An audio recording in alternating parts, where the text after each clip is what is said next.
ವೀಕ್ಷಕರೇ ನಮಸ್ಕಾರ. ಇವತ್ತು ನಾನು ಮೊಬೈಲ್ ಮುಖಾಂತರ ನಿಮ್ಮಲ್ಲಿರುವಂಥ ಮೊಬೈಲ್ ಮುಖಾಂತರ ನೀವು ಆ್ಯಂಟಿ ರ್ಯಾಗಿಂಗ್ನ ಏನು ಫಾರ್ಮ್ ಫಿಲಪ್ ಮಾಡೋದಿದೆ ಅದು ಯಾವ ರೀತಿ ನಮ್ಮ ಮೊಬೈಲ್ನಲ್ಲೇ ನಾವು ತುಂಬೋದು ಅನ್ನೋದ್ರ ಬಗ್ಗೆ ಇವತ್ತು ಸಂಪೂರ್ಣ ಮಾಹಿತಿಯನ್ನು ತಿಳಿಸ್ಕೊಡ್ತೀನಿ. ಹಾಗೆಯೇ ಈ ವಿಡಿಯೋ ನೋಡಿದ ಮೇಲೆ ಪ್ರತಿಯೊಂದು ವಿದ್ಯಾರ್ಥಿಗಳು ಇದೇ ರೀತಿ ನಿಮ್ಮ ಡೀಟೇಲ್ಸ್ಗಳನ್ನು ಈ ಆ್ಯಂಟಿ ರ್ಯಾಗಿಂಗ್ ಫಾರ್ಮ್ನಲ್ಲಿ ಆನ್ಲೈನ್ ಮುಖಾಂತರ ತುಂಬಬಹುದಾಗಿದೆ. ನೋಡಿ, ಈ ಥರ ಗೂಗಲ್ ಕ್ರೋಮನ್ನು ನೀವು ಓಪನ್ ಮಾಡಿದ ಮೇಲೆ ಇಲ್ಲಿ ಕ್ಲಿಕ್ ಮಾಡಿಬಿಡಿ. ಆ್ಯಂಟಿ ರ್ಯಾಗಿಂಗ್ ಅಂತ ನೋಡಿ ಆ್ಯಂಟಿ ರ್ಯಾಗಿಂಗ್ ಅಂತ ಕಾಣಿಸ್ತಾ ಇದೆ, ಹೌದಾ? ಆ್ಯಂಟಿ ರ್ಯಾಗಿಂಗ್ ಅಂತ ಇದೆ, ಇದನ್ನು ಓಕೆ ಮಾಡಿಬಿಡಿ. ಕ್ಲಿಕ್ ಮಾಡಿ, ಇದು ಓಪನ್ ಆಯಿತು. ಈ ಥರ ಪಾಪಪ್ ಮೆಸೇಜ್ ಬಂದಿದೆ, show cause notice to 8G universities, ಅದಾದಮೇಲೆ anti ragging day would be observed ಇದೆಲ್ಲ ಇದೆ. ಇದನ್ನು ಕ್ಲೋಸ್ ಮಾಡಿಬಿಡಿ. ಇದಾದಮೇಲೆ ಇಲ್ಲಿ ನೋಡ್ಬೋದು ನೀವು, ಇಲ್ಲಿ 3 ಲೈನ್ ಕಾಣ್ತಾ ಇದೆ ಮೇಲ್ಗಡೆ ಟಾಪಲ್ಲಿ, ಅದ್ರ ಮೇಲೆ ಒಂದು ಕ್ಲಿಕ್ ಮಾಡಿ. ಅದಾದಮೇಲೆ ಇಲ್ಲಿ ಅಂಡರ್ಟೇಕಿಂಗ್ ಇದೆ, ಫಾರ್ಮ್ಸ್ ಇದೆ, ಇನ್ಫಾರ್ಮೇಷನ್ ಇದೆ, ಇದೆಲ್ಲ ಇದೆ. ಇದ್ರ ಕೆಳಗಡೆ ಒಂದು ಆ್ಯರೋ ಮಾರ್ಕ್ ಇದೆ, ಪುಲ್ ಡೌನ್ ಮಾರ್ಕ್ ಇದೆ. ಇದರ ಮೇಲೆ ಕ್ಲಿಕ್ ಮಾಡಿ. ಇದಕ್ಕೆ ಕ್ಲಿಕ್ ಮಾಡಿದ್ಮೇಲೆ ರಿಜಿಸ್ಟರ್ ಇದೆ, ಡೌನ್ಲೋಡ್ ಇದೆ, ಯೂತ್ ಸರ್ವೆ ಅಂತ ಇದೆ. ನಾವೀಗ ಹೋಗೋಣ ರಿಜಿಸ್ಟರ್ಗೆ ಹೋಗೋಣ, ಸರಿನಾ? ಇಲ್ಲಿ ರಿಜಿಸ್ಟರ್ ಮೇಲೆ ಕ್ಲಿಕ್ ಮಾಡಿದೆ. ಇದಾದಮೇಲೆ you are going to fill an undertaking for anti ragging ಅಂತ ಬರ್ತಾ ಇದೆ. ಇದರಲ್ಲಿ ನಾವೇನು ಮಾಡಬೇಕು ಅಂತ ಹೇಳಿದ್ರೆ, ಇಲ್ಲಿ ಈ ಥರ ನಾವು ನೋಡಿದಾಗ ಇಲ್ಲಿ ಕಾಣಿಸ್ತಾ ಇದೆ, how to fill anti ragging undertaking ಅಂತ ಇದೆ. ನೋಡಿ, ಇದನ್ನು ಮೇಲ್ಗಡೆ ಸ್ಕ್ರಾಲ್ ಮಾಡಿ. ಈ ಥರ ಮೇಲ್ಗಡೆ ಸ್ಕ್ರಾಲ್ ಮಾಡಿದ್ಮೇಲೆ ಇಲ್ಲಿ 3 ಆಪ್ಷನ್ಸ್ ಕಾಣ್ತಾ ಇದೆ. ಒಂದು ಕಾಲೇಜು, ಇನ್ನೊಂದು ಸ್ಟ್ಯಾಂಡ್ ಅಲೋನ್ ಇನ್ಸ್ಟಿಟ್ಯೂಷನು, ಇನ್ನೊಂದು ಯೂನಿವರ್ಸಿಟಿ ಕಾಣ್ತಾ ಇದೆ. ಡಿಪ್ಲೊಮಾ ವಿದ್ಯಾರ್ಥಿಗಳು ಅಥವಾ ಈ ವಿದ್ಯಾರ್ಥಿಗಳು ಏನು ಮಾಡಬೇಕು ಅಂತ ಹೇಳಿದ್ರೆ, ಸ್ಟ್ಯಾಂಡ್ ಅಲೋನ್ ಇನ್ಸ್ಟಿಟ್ಯೂಷನ್ ಅಂತ ತಗೋಬೇಕು, ಹೌದಾ? ನಾನೀಗ ಡಿಪ್ಲೊಮಾ ವಿದ್ಯಾರ್ಥಿಗಳಿಗೋಸ್ಕರ ಮಾಡ್ತಿದ್ದೀನಿ. ಅದೇ ರೀತಿ ಯೂನಿವರ್ಸಿಟಿ ಇರಲಿ, ಯಾವುದೇ ಒಂದು ಕಾಲೇಜಿನ ಸ್ಟೂಡೆಂಟ್ಸ್ಗಳು ಆ್ಯಂಟಿ ರ್ಯಾಗಿಂಗ್ ಫಾರ್ಮನ್ನು ಆ ರೆಸ್ಪೆಕ್ಟಿವ್ ಪಾಯಿಂಟ್ಸನ್ನು ಮುಖಾಂತರ ಸೆಲೆಕ್ಟ್ ಮಾಡಿ ಫಿಲಪ್ ಮಾಡ್ಕೋಬೋದು. ಈಗ ಕೇಳ್ತಾ ಇದೆ ನೋಡಿ, ಇಲ್ಲಿ anti ragging registration form for stand alone institutions ಅಂತ ಕಾಣ್ತಾ ಇದೆ. ಇಲ್ಲಿ ಏನು ಹೇಳ್ತಾ ಇದೆ, fields marked with star are mandatory. ಅಂದರೆ ಎಲ್ಲೆಲ್ಲಿ ಈ ಫಾರ್ಮ್ಸನ್ನು ಫಿಲಪ್ ಮಾಡಬೇಕು, ನಿಮ್ಮದು ಹೆಸರು, middle name, surname, mobile number, ಎಲ್ಲೆಲ್ಲಿ ಸ್ಟಾರ್ ಮಾರ್ಕ್ ಇದೆಯೋ ಅಲ್ಲೆಲ್ಲ ಏನು ಮಾಡಬೇಕು, ನೀವು ಕಂಪಲ್ಸರಿಯಾಗಿ ಮ್ಯಾಂಡೇಟ್ರಿಯಾಗಿ ಆ ಡೀಟೇಲ್ಸ್ಗಳನ್ನು ತುಂಬಲೇಬೇಕಾಗುತ್ತೆ, ಸರಿನಾ? ಈಗ ನಾನು ಇಲ್ಲಿ ಫಸ್ಟ್ ನೇಮ್ ಅಂತ ತೊಗೊಂಡಿದ್ದೀನಿ. ಈಗ ಸ್ಟೂಡೆಂಟ್ಗಳಿಗೆ ಕೆಲವೊಬ್ಬರಿಗೆ ಏನಿರುತ್ತೆ ಅಂತ ಹೇಳಿದ್ರೆ ಫಸ್ಟ್ ನೇಮು, ಅದಾದಮೇಲೆ ಇನಿಷಿಯಲ್ ಇರುತ್ತೆ, ಅಥವಾ ಫಸ್ಟ್ ನೇಮು, ಮಿಡಲ್ ನೇಮು ಅಂದರೆ ತಂದೆಯವ್ರ ಹೆಸರು, ಸರ್ ನೇಮ್ ಇರುತ್ತೆ. ಇಲ್ಲಿ ಫಸ್ಟ್ ನೇಮ್ ಅಂತೂ ಬರೀಲೇಬೇಕಾ? ಇಲ್ಲಿ ನಾನು ನನ್ನ ಹೆಸರು ಬರೆದು ಬಿಡ್ತೀನಿ ನೋಡಿ, ಕುಮಾರ್ ಅಂತ ಬರೆದುಬಿಟ್ಟೆ. ಇದಾದಮೇಲೆ ಮಿಡ್ಲ್ ನೇಮು ಆಪ್ಷನಲ್ಲು, ನೀವು ಬರಿಬೋದು, ಅದು ಬೇಕಾದರೆ ಬಿಡ್ಬೋದು. ಆಧಾರ್ ಕಾರ್ಡು ಮತ್ತು SLC ಮಾರ್ಕ್ಸ್ ಕಾರ್ಡಲ್ಲೆಲ್ಲ ಕುಮಾರ್ ವೆಂಕಟೇಶ್ ನಾಯ್ಕ್ ಅಂತಲೇ ಇದೆ, ಅದೇ ರೀತಿ ತೊಗೊಂಡಿದ್ದೀನಿ. ಸರ್ ನೇಮನ್ನು ಹಾಕ್ತಾಯಿದ್ದೀನಿ. ನೀವು ಸರ್ ನೇಮ್ ಇಲ್ಲ ಅಂತ ಹೇಳಿದ್ರೆ ಇನಿಷಿಯಲ್ ಬೇಕಾದ್ರೆ ಹಾಕಬೇಕು, ಬಟ್ ಇದು ಲಾಸ್ಟ್ ನೇಮ್ ಏನಿದೆಯೋ ಅದು ಕಂಪಲ್ಸರಿ ಆಗಿರುತ್ತೆ, ಸರಿನಾ? ಅದಾದಮೇಲೆ ನಿಮ್ಮ ಅಂದರೆ ವಿದ್ಯಾರ್ಥಿ ಯಾರಿದ್ದಾರೋ ಅವರ ಮೊಬೈಲ್ ನಂಬರನ್ನು ಇಲ್ಲಿ ತುಂಬಬೇಕು. ಅದಾದಮೇಲೆ ಪ್ರತಿಯೊಬ್ಬ ವಿದ್ಯಾರ್ಥಿ ಮೊಬೈಲ್ ಯೂಸ್ ಮಾಡ್ತಾನೆ ಅಂತ ಹೇಳಿದ್ಮೇಲೆ ಅವನು ಇಮೇಲ್ ID ಕ್ರಿಯೇಟ್ ಮಾಡಿ ಇಟ್ಕೊಳ್ಳೇಬೇಕಾಗತ್ತೆ. ಹಾಗಾಗಿ ಇಮೇಲ್ ID ಕ್ರಿಯೇಟ್ ಮಾಡ್ಕೊಳ್ಳಿ. ನಿಮ್ಮ ಇಮೇಲ್ IDಯನ್ನೇ ಇಲ್ಲಿ ತುಂಬಬೇಕು. ಯಾವ ವಿದ್ಯಾರ್ಥಿ ಇದನ್ನು ಆ್ಯಂಟಿ ರ್ಯಾಗಿಂಗ್ ಫಾರ್ಮ್ ಫಿಲಪ್ ಮಾಡ್ತಾನೆ ಆ ವಿದ್ಯಾರ್ಥಿಯ ಇಮೇಲ್ IDಯನ್ನು ತುಂಬಬೇಕು. ಅದಾದಮೇಲೆ ವಿದ್ಯಾರ್ಥಿ ಮೇಲ್ ಅಥವಾ ವಿದ್ಯಾರ್ಥಿನಿ ಆಗಿದ್ದರೆ ಇಲ್ಲಿ ಕ್ಲಿಕ್ ಮಾಡಿ ಫಿಮೇಲನ್ನು ತೊಗೋಬೇಕು. ನಾನಿಲ್ಲಿ ಮೇಲ್ ಅಂತ ತೊಗೊಂಡಿದ್ದೀನಿ. ಇಷ್ಟ ಆದಮೇಲೆ ಸಿಟಿ ಇದೆಯಲ್ಲ, ಅದರಲ್ಲಿ ನೀವು ನಿಮ್ಮ ಊರು ಅಥವಾ ನಿಮ್ಮ ಆಧಾರ್ ಕಾರ್ಡ್ನಲ್ಲಿ ಯಾವ ತಾಲೂಕ್ ಪ್ಲೇಸ್ ಇದೆ ಅಥವಾ ನಿಮ್ಮ ಊರಿದೆಯೋ ಅದನ್ನು ಕಂಪಲ್ಸರಿಯಾಗಿ ಫಿಲ್ ಮಾಡಲೇಬೇಕಾಗತ್ತೆ. ಅದಾದಮೇಲೆ ಸ್ಟೇಟ್ ಕಾಣ್ತಾ ಇದೆ, ಸ್ಟೇಟನ್ನು ಸೆಲೆಕ್ಟ್ ಮಾಡಿ. ನಮ್ಮ ಕುಮಟಾ ಕಾಲೇಜ್ ಇರೋದು ಕರ್ನಾಟಕದಲ್ಲಿ. ಅದಾದಮೇಲೆ ನ್ಯಾಷನಾಲಿಟಿ ಬೈ ಡಿಫಾಲ್ಟ್ ಏನಿದೆ ಇಂಡಿಯನ್ ನಾವು, ಹೌದಾ? ಅದಾದಮೇಲೆ ಕೇಳ್ತಾ ಇದೆ ಪ್ಯಾರೆಂಟ್ಸ್ ಡೀಟೇಲ್ಸ್, ಅಂದರೆ ಸ್ಟೂಡೆಂಟ್ನ ಪಾಲಕರು ಗಾರ್ಡಿಯನ್ನ ಡೀಟೇಲ್ಸ್ ಕೇಳ್ತಾ ಇದೆ. ಹೆಸರು ನೋಡಿ, ಇಲ್ಲಿ ಸ್ಟಾರ್ ಮಾರ್ಕ್ ಇದೆ, ಕಂಪಲ್ಸರಿಯಾಗಿ ತುಂಬಲೇಬೇಕು. ಅದಾದ ಮೇಲೆ ಇನ್ನು ಕೆಳಗಡೆ ಬಂದಾಗ ಪಾಲಕರ ಮೊಬೈಲ್ ನಂಬರ್ ಕೂಡ ತುಂಬ ಅವಶ್ಯಕತೆಯಾಗಿದೆ, ಅದನ್ನು ನೀವು ಕಂಪಲ್ಸರಿಯಾಗಿ ತುಂಬಲೇಬೇಕು. ಅದಾದಮೇಲೆ ನಿಮ್ಮ ಪಾಲಕರ ಇಮೇಲ್ ID ಕೂಡ ನಮೂದಿಸಲೇಬೇಕು.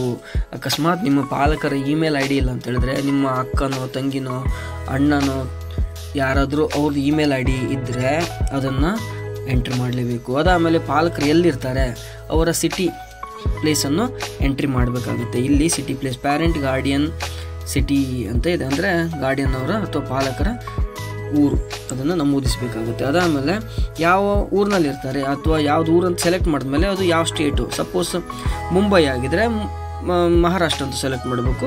ನಿಮ್ಮದು ಬೇರೆ ಊರಲ್ಲಾಗಿದ್ದರೆ ಕರ್ನಾಟಕದಲ್ಲಿದ್ದರೆ ಕರ್ನಾಟಕ ಅಂತ ತಗೊಳ್ಳಿ. ಅದಾದಮೇಲೆ ಇಲ್ಲಿ ಪ್ಯಾರೆಂಟ್ಸ್ ಅಥವಾ ಗಾರ್ಡಿಯನ್ ಅಡ್ರೆಸ್ ಕೇಳ್ತಾ ಇದೆ. ಇದು ಯಾವುದ್ರು ಅಂತ ಹೇಳಿದ್ರೆ ನಿಮ್ಮ ಆಧಾರ್ ಕಾರ್ಡ್ನಲ್ಲಿ ಏನು ಅಥೆಂಟಿಕೇಟೆಡ್ ಅಡ್ರೆಸ್ ಇದೆಯೋ ಅದನ್ನೇ ತುಂಬಿ, ಎಟ್ ಆ್ಯಂಡ್ ಪೋಸ್ಟ್ ಅದನ್ನು ತುಂಬಿ ಅದಾದ ಯಾವ ತಾಲೂಕು ಅದರ ಪಿನ್ ಎಲ್ಲಾನು ನಮೂದು ಮಾಡಿ.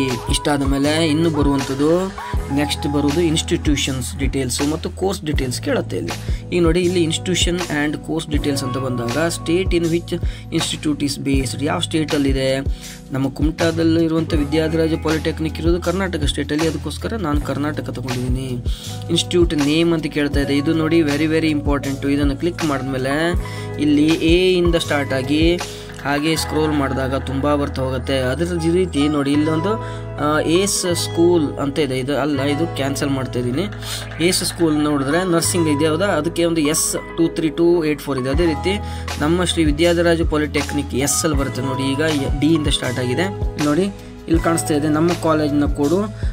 ನೆನ್ಪಿಟ್ಕೊಳ್ಳಿ, S1431 ಅಂತ ಟೈಪ್ ಮಾಡಿದ್ರು ನಡೆಯುತ್ತೆ. ನಾನಿಲ್ಲಿ ಸ್ಕ್ರಾಲ್ ಮಾಡಿ ಶ್ರೀ ವಿದ್ಯಾಧಿರಾಜ ಪಾಲಿಟೆಕ್ನಿಕ್ ಕುಮಟಾ ಇದನ್ನು ಸೆಲೆಕ್ಟ್ ಮಾಡ್ಕೊಂಡಿದ್ದೀನಿ ನೋಡಿ. ಇಲ್ಲಿ ಸೆಲೆಕ್ಟ್ ಮಾಡಿದ್ಮೇಲೆ ಶ್ರೀ ವಿದ್ಯಾಧಿರಾಜ ಪಾಲಿಟೆಕ್ನಿಕ್ ಸೆಲೆಕ್ಟ್ ಮಾಡಿದ್ಮೇಲೆ ಬೈ ಡಿಫಾಲ್ಟ್ ಆಗಿ ಇಲ್ಲಿ ಕಾಲೇಜ್ ಕೋಡ್ ಬಂತು, ಕಾಲೇಜ್ ನೇಮ್ ಬಂದಿದೆ. ಅದಾದಮೇಲೆ ಇಲ್ಲಿ ನೋಡಿ select institute first and then fill the following as per details ಅಂತ ಇದೆ. ಇಲ್ಲಿ ಏನು ಮಾಡಬೇಕು ಅಂತ ಹೇಳಿದ್ರೆ ನೋಡಿ, ಇನ್ಸ್ಟಿಟ್ಯೂಟ್ ಡೈರೆಕ್ಟರ್ಸ್ ನೇಮ್ ಅಂತ ಕೇಳ್ತಾ ಇದೆ. ನಮ್ಮ ಇನ್ಸ್ಟಿಟ್ಯೂಟ್ಗೆ ಡೈರೆಕ್ಟರ್ ಅಲ್ಲ, ಪ್ರಿನ್ಸಿಪಾಲ್ ಇರ್ತಾರೆ. ನಮ್ಮ ಕಾಲೇಜ್ನ ಶ್ರೀ ವಿದ್ಯಾಧಿರಾಜ್ ಪಾಲಿಟೆಕ್ನಿಕ್ನ ಈಗಿನ ಪ್ರಿನ್ಸಿಪಾಲ್ರು ನಮ್ಮ ನೆಚ್ಚಿನ GD ಭಟ್ ಸರ್ ಅಂತ ಇದ್ದಾರೆ, ಅವರ ಹೆಸರನ್ನು ನಮೂದು ಮಾಡ್ತಾ ಇದ್ದೀನಿ. ವಿತ್ ದೇರ್ ಪರ್ಮಿಷನ್, ಅವರ ಪರ್ಮಿಷನನ್ನು ತಗೊಂಡು ನಾನು ಫಿಲ್ ಮಾಡ್ತಾ ಇದ್ದೀನಿ. ಅವ್ರ ಮೊಬೈಲ್ ನಂಬರ್ ಕೂಡ ಹಾಕಬೇಕಾಗತ್ತೆ. ಯಾಕಂತ ಹೇಳಿದ್ರೆ ನಮ್ಮ ವಿದ್ಯಾರ್ಥಿಗಳು ಇದನ್ನು ನೋಡಿ ಫಾರ್ಮ್ ಫಿಲ್ಅಪ್ ಮಾಡುವಾಗ ನಾಳೆ ಅವರು ಹೋಗಿ ಮೊಬೈಲ್ ನಂಬರ್ನೆಲ್ಲ ಹುಡ್ಕೋದಕ್ಕೆ ಕಷ್ಟ ಆಗುತ್ತೆ ನೋಡಿ. 9480072735 ಹಾಕಿದ್ದೀನಿ. ಲ್ಯಾಂಡ್ ನಂಬರ್ ಕೊಡಬೇಕಾಗತ್ತೆ, ಇದು ಆಪ್ಷನಲ್ ಆಗಿರೋದ್ರಿಂದ ಇದನ್ನು ನಾನು ಬಿಡ್ತಾ ಇದ್ದೀನಿ. ಅದಾದಮೇಲೆ ಇಲ್ಲಿ ಕೇಳ್ತಾ ಇದೆ, ಇದನ್ನು ಸೆಲೆಕ್ಟ್ ಮಾಡ್ಕೊಳ್ಳಿ, ಡೀಟೇಲ್ಸ್ ಅಂತ ಕೇಳ್ತಾ ಇದೆ. ಅಂಡರ್ ಗ್ರ್ಯಾಜುಯೇಟ್ ಡಿಪ್ಲೊಮಾ ನೋಡಿ, ಇದೇನು ಕೇಳ್ತಾ ಇದೆ, ಡೀಟೇಲ್ಸ್ ಆಫ್ ದ ಕೋರ್ಸ್ ಕೇಳ್ತಾ ಇದೆ. UGನೋ PGನೋ ಅಥವಾ ಡಿಪ್ಲೊಮಾನೋ ಕೇಳ್ತಾ ಇದೆ. ಅಂಡರ್ ಗ್ರ್ಯಾಜುಯೇಟ್ ಡಿಪ್ಲೊಮಾ ಅಂತ ನಾನು ಸೆಲೆಕ್ಟ್ ಮಾಡಿದ್ದೀನಿ. ಅದಾದಮೇಲೆ ನೇಮ್ ಆಫ್ ದ ಕೋರ್ಸ್ ಅಂತ ಕೇಳ್ತಾ ಇದೆ.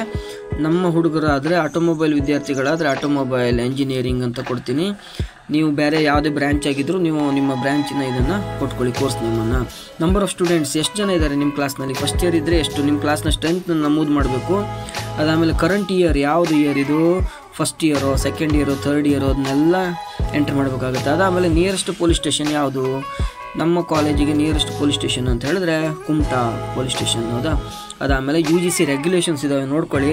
ಇಲ್ಲಿ ಫಸ್ಟ್ ಬಾಕ್ಸ್ ಏನು ಕಾಣ್ತಿದೆ, ಚೆಕ್ ಇನ್ ಮಾಡೋದು ಕೇಳ್ತಾ ಇದೆ. ನಾನು ಚೆಕ್ ಇನ್ ಮಾಡಿದ್ದೀನಿ, ಒಂದ್ಸಲಿ ಓದ್ತೀನಿ. I confirm that I have read UGC's regulations on ragging, ಬ್ರ್ಯಾಕೆಟಲ್ಲಿದೆ. To read click on the link, ಅಂದರೆ ಇದಕ್ಕೆ ಸಂಬಂಧಪಟ್ಟ ಮಾಹಿತಿಯನ್ನು ಇಲ್ಲಿ ರೆಡ್ ಲೈನಲ್ಲಿದೆ ಹೌದಾ, ರೆಡ್ ಕಲರ್ ಆಲ್ಫಾಬೆಟ್ಸಲ್ಲಿದೆ, ಅದನ್ನು ನೋಡ್ಕೋಬೇಕು. ಅದಾದಮೇಲೆ ಎರಡನೇದು ಬಾಕ್ಸ್ ಚೆಕ್ ಇನ್ ಮಾಡಬೇಕಾಗುತ್ತೆ. I confirm that I have read the judgment of the honourable Supreme Court on prevention of ragging ಅಂತ ಇದೆ. ಅದಕ್ಕೆ ಸಂಬಂಧಪಟ್ಟ ಮಾಹಿತಿ ಆ ರೆಡ್ ಫಾಂಟಲ್ಲಿ ಇದೆ, ಅದನ್ನು ನೋಡ್ಕೋಬೋದು. ಅದಾದಮೇಲೆ ಮೂರನೇದು I promise that I will not indulge in ragging or any form of violent behaviour, neither will I tolerate being ragged or subjected to violence ಅಂತ ಇದೆ. ಅದಾದಮೇಲೆ ನೆಕ್ಸ್ಟಲ್ಲಿ I understand that if I am accused of ragging the responsibility is on me to prove that I am not guilty. ಅದಾದಮೇಲೆ next one, I will not remain a spectator to acts of ragging. I will report the matter immediately to my principal, director or to anti-ragging helpline. ನೋಡಿ ಇದನ್ನು ನೋಡಿಟ್ಕೊಳ್ಬೇಕು, anti-ragging helpline 180018805522 ಅಂತ ಇದೆ, ಅದಕ್ಕೆ report ಮಾಡ್ತೀನಿ ಅಂತ. ಅದಾದಮೇಲೆ ಇನ್ನೊಂದು ಕಾನ್ಫಿಡೆನ್ಷಿಯಲ್ ಸರ್ವೆ ಇದೆ, ವಿದ್ಯಾರ್ಥಿಗಳೇ ನೋಡ್ಕೊಳ್ಳಿ.